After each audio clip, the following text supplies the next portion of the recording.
Autoriteiten op Sint Maarten houden er rekening mee dat het coronavirus op het eiland is gekomen.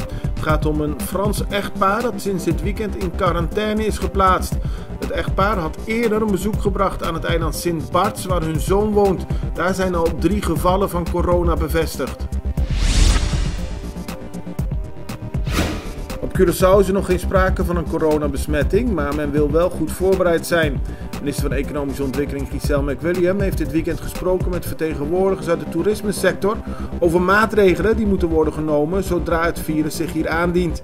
Het Nationale Laboratorium ADC heeft al laten weten klaar te zijn om eventuele coronabesmettingen te onderzoeken. En het parlement van Curaçao vergadert op haar beurt aanstaande donderdag met minister van Gezondheid, Natuur en Milieu, mevrouw Suzy Camelia Reumer, over het coronavirus en de eventuele gevolgen voor Curaçao.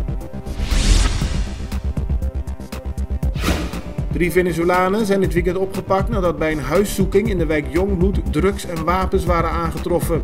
Het gaat om 2 mannen en een vrouw die op Curaçao verblijven zonder de juiste papieren. De politie trof een wapen met kogels aan en een ruime hoeveelheid cocaïne en marihuana.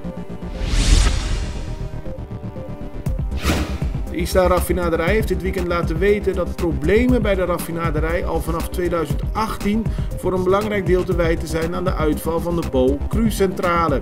Deze energiecentrale moet stoom, stroom en water leveren aan de raffinaderij, maar blijft daarin al 2 jaar in gebreken.